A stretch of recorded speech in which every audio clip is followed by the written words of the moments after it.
Donc, salut! T'as enfin la chance de me voir en chair et en os. C'est à ça que je ressemble. Et ben, c'est ça. Donc, activité 3.1, tâche formative. Est-ce que je suis prête à être maman? Je peux te le dire, drette là, c'est un non. Mais selon moi, il y a personne qui est prêt à être parent. Autant que tu peux avoir acheté tout ce qu'il faut, un enfant, c'est pas quelque chose que tu peux planifier. C'est pas quelque chose que tu peux dire, OK, ben à 8 heures, il va faire ça. À 9 heures, il va faire ça. À 10 heures, il va faire ça. Donc, je pense que c'est une expérience que la plupart des gens veulent vivre, mais tu peux pas, tu peux pas dire que t'es prêt à être parent. Dans le fond, je m'appelle Lauriane. Je viens d'un petit village en Ontario qui s'appelle Saint-Bernardin. Population genre 500 personnes. On est surtout... Saint-Bernardin, c'est surtout des fermes.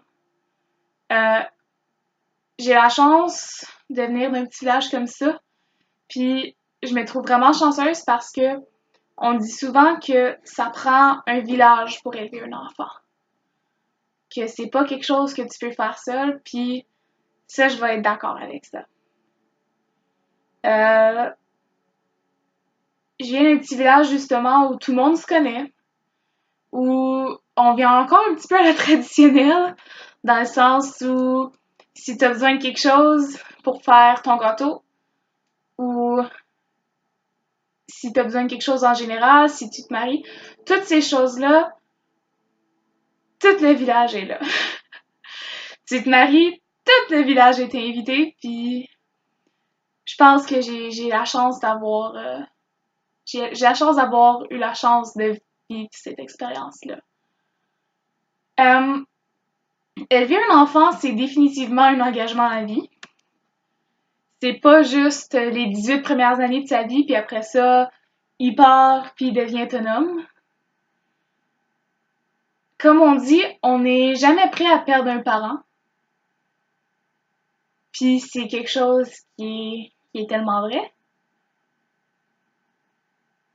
Que quand t'es parent, que ton enfant ait 18, que ton enfant ait 28 ans, que ton enfant en ait 40, t'es son modèle. T'es son pilier. Tu peux pas juste le laisser par lui-même. La première, quand t'as un bébé, souvent, qu'est-ce que tu fais quand t'as une question? Tu vas appeler maman. Tu sais, bébé fait ses dents. C'est quoi le premier réflexe? Maman, qu'est-ce que je fais? Tu vas appeler, puis c'est ça. Élever un enfant, c'est définitivement un engagement à vie. Euh, les relations dans une famille, c'est une des choses les plus importantes. Je parle par expérience. Euh, je suis une personne qui est borderline, qui a des problèmes psychologiques assez profonds. Dans le sens où si j'ai besoin d'être rassurée constamment, j'ai besoin qu'on me dise qu'on m'aime, j'ai besoin qu'on me dise que je suis importante, parce que souvent, je le réalise pas par moi-même.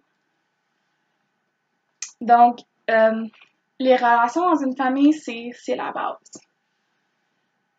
Que ça soit grands-parents, tantes, oncles, parents, cousins, cousines, frères, sœurs. Souvent, on va dire que les cousins, cousines, c'est les premières grandes relations, puis c'est vrai.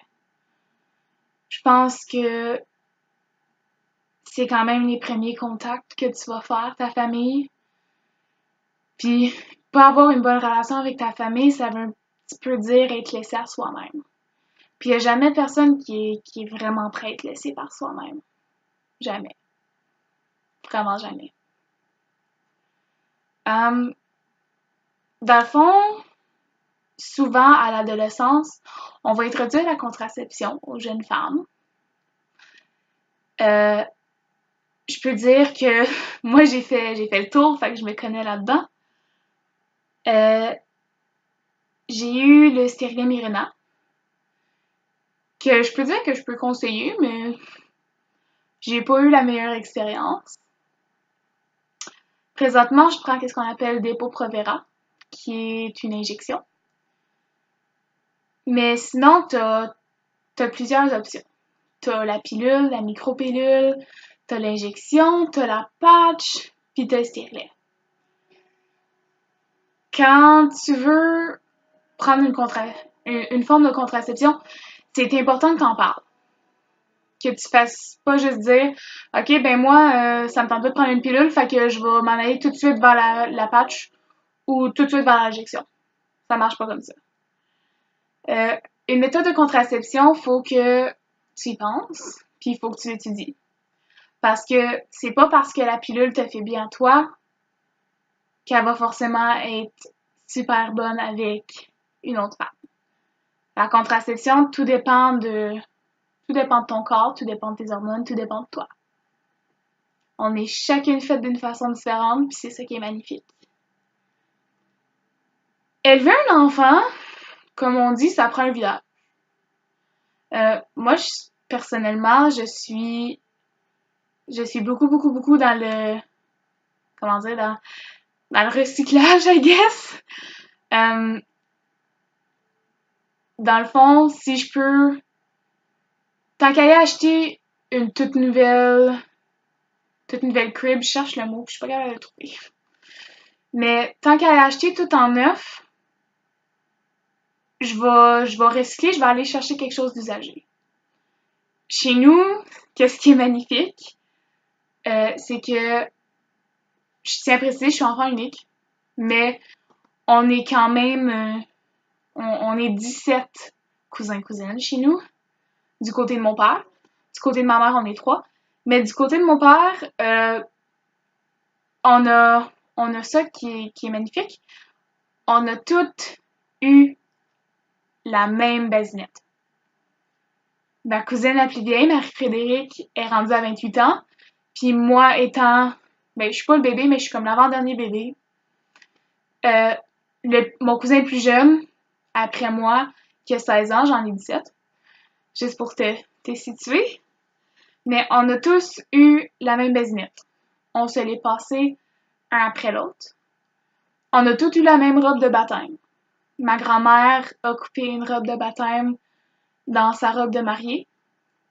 Puis elle l'a cousue, puis on a eu toute la chance d'être baptisés dedans. Puis on est une famille quand même tissée serrée, qu'on se partage tout. Je peux pas dire que j'ai jamais porté un pantalon à un de mes cousins ou que un de mes cousins a jamais porté un chandail de petite fille. Donc dans le fond, élever un enfant, ça peut coûter cher. Très très cher. Très très très cher. Mais aller vers le recyclage puis la réutilisation, c'est probablement une des meilleures choses. Les stratégies parentales, parents-enfants. Et ça, c'est un sujet qui est quand même assez touchy, dans le sens que il n'y a aucun parent qui est fait de la même façon. Il n'y a aucun parent qui pense de la même façon. Donc, c'est important que on garde ça en tête. Je veux dire, moi, personnellement, si un jour j'ai des enfants, mon but, c'est que mes enfants soient à l'aise de me voir. Puis, tu sais, quand je dis ça, je veux dire, je veux que mes enfants soient à l'aise de me parler s'il y a un problème.